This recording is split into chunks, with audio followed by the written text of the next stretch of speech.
Idan kana son ka bincike idan ana bibiyar kiranka, za ka danna *21# sai ka danna kira kamar haka, sai ka zaɓi layin da kake son ka bincika a kai.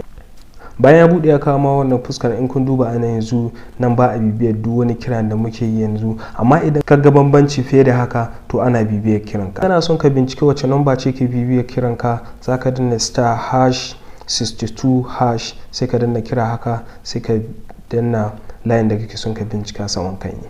Innan kun duba nan ya nuna min not forwarded. Idan da za a ce wata namba tana bibiya ta, to za a nuna min nambar nan. Ta wannan hanyar ce za ka bincike idan wace namba ce ke bibiyar kiranka.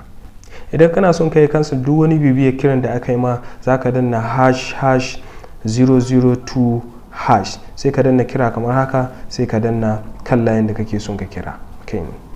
Bayan ya buɗe za ku ga ya kunna min calling forwarding extraction successful. Na riga yanzu da na yi cancel duk wani forwarding.